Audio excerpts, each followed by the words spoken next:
So I'm here in a hotel in Berlin, Germany for the IFA conference or IFA conference. And this is where Niu will be revealing their brand new electric scooters, the Niu Air and Niu Air X.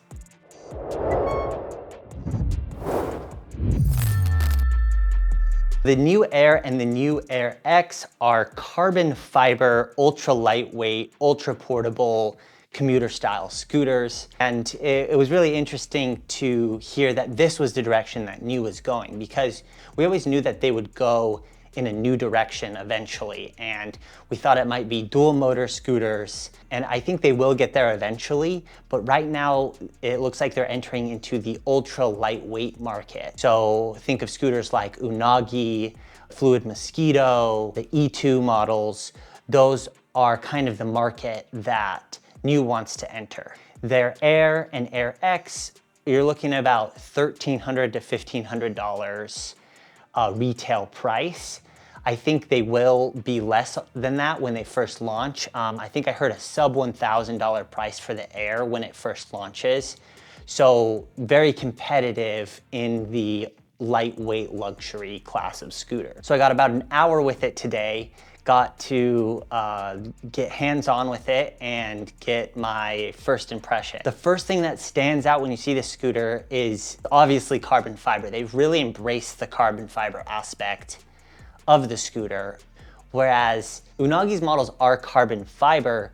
However, they don't embrace it as much. They paint over it. They have a large variety of colors, whereas Niu has fully embraced the carbon fiber look with these scooters. And I think it looks awesome, especially the Air X, which has the gold accents.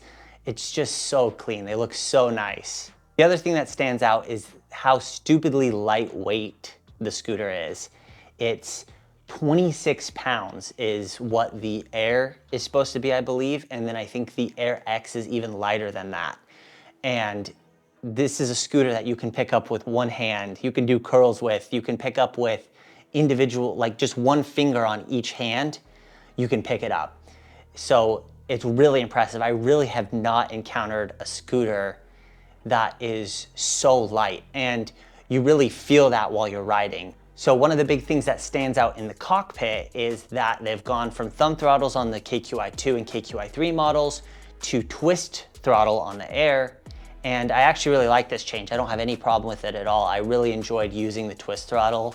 I think it's really intuitive, and I didn't know if I'd like a twist throttle on a slower scooter like this, because it's mostly the faster scooters that go with the twist throttles. But I actually think I like a twist throttle better on a little bit slower scooter. The other cool feature that this has that the other Niu models don't have is it has one of those NFC locks, and you actually don't even need to hit the power button to unlock it. You just scan the card over it, and it turns on for you. In an attempt to keep the weight down, they've gone with just a single front disc brake.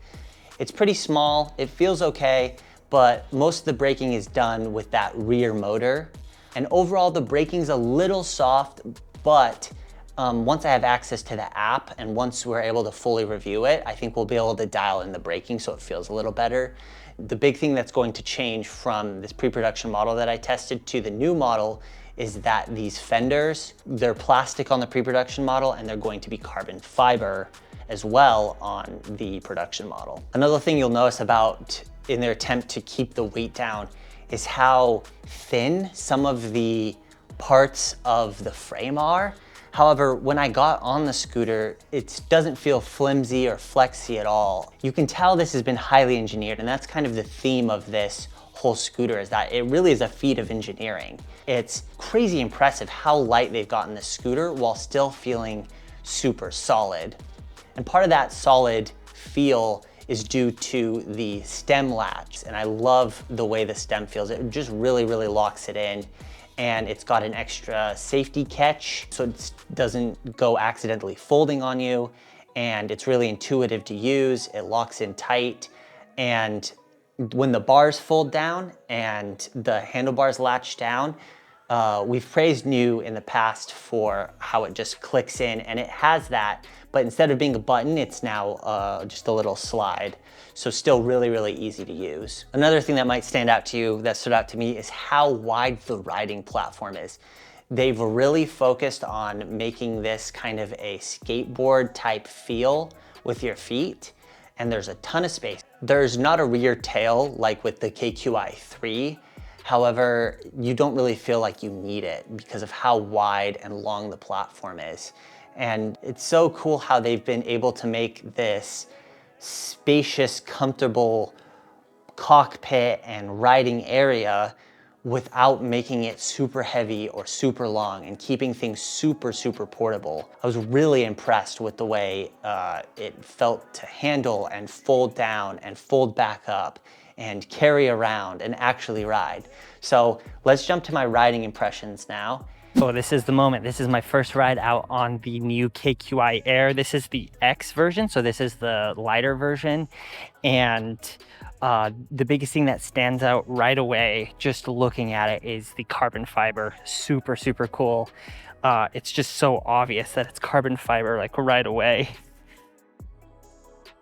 Such an awesome design, and I did get to pick it up, and this thing is stupidly light. So I'm curious to see how that's going to feel actually riding it.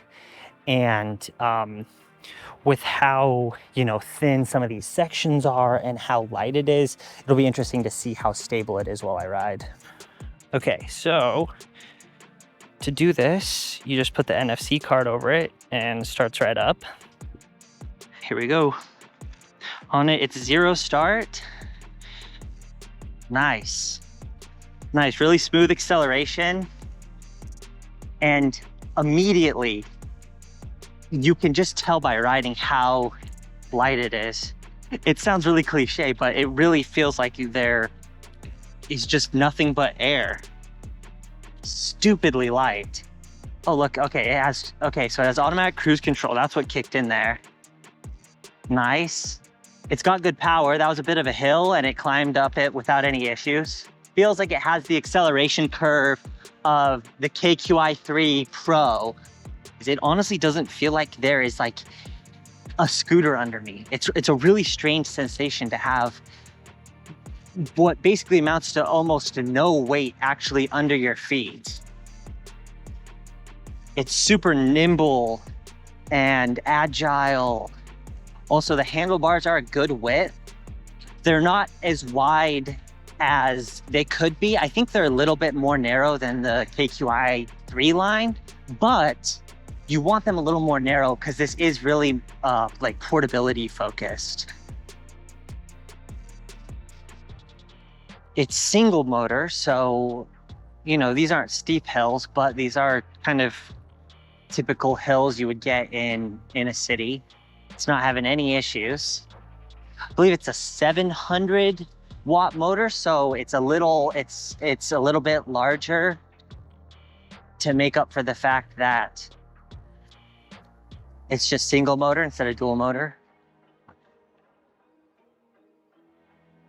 A couple things to note here.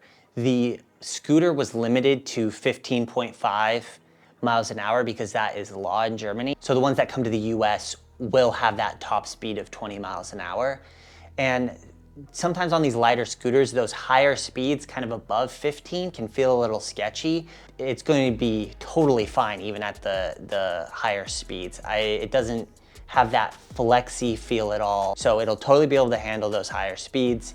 And even at 15, 16 miles an hour that I was riding at, it still was a really fun, light, nimble scooter to ride. The other thing to note is that this is supposed to have a 31-mile range. Just going off of what the manufacturers claim, usually the actual real life range in the highest riding mode is going to be about half of that. So even if it gets 16 to 20 miles of range once we actually test it in our full review, that's still really impressive for how light this is and how small the battery seems to be. The actual specs for the battery will pop up right now. So my overall impressions are that this is just like quintessential Niu. They do an amazing job of entering new territory, new markets, a new target user, and having a product that works amazingly and doesn't have any issues just immediately. I mean, I was using this as a pre-production model, and there's still a few things that are supposed to change. yet it doesn't feel like a pre-production model. Everything was so high quality. It clearly had been carefully engineered and carefully tested. And that's just why I've loved Niu ever since I rode a KQI3 for the first time. They have that little bit extra that people want in a scooter, that little bit extra quality, the little bit extra testing. They're never releasing a beta product. They're always releasing a finished product, and the Air and the Air X is clearly a case of that happening once again. We're for sure going to be reviewing this on Rider Guide in the future, so get subscribed to see that. Thanks for tuning into my first impressions. It's been a lot of fun here in Berlin, and I'll see you in the next one.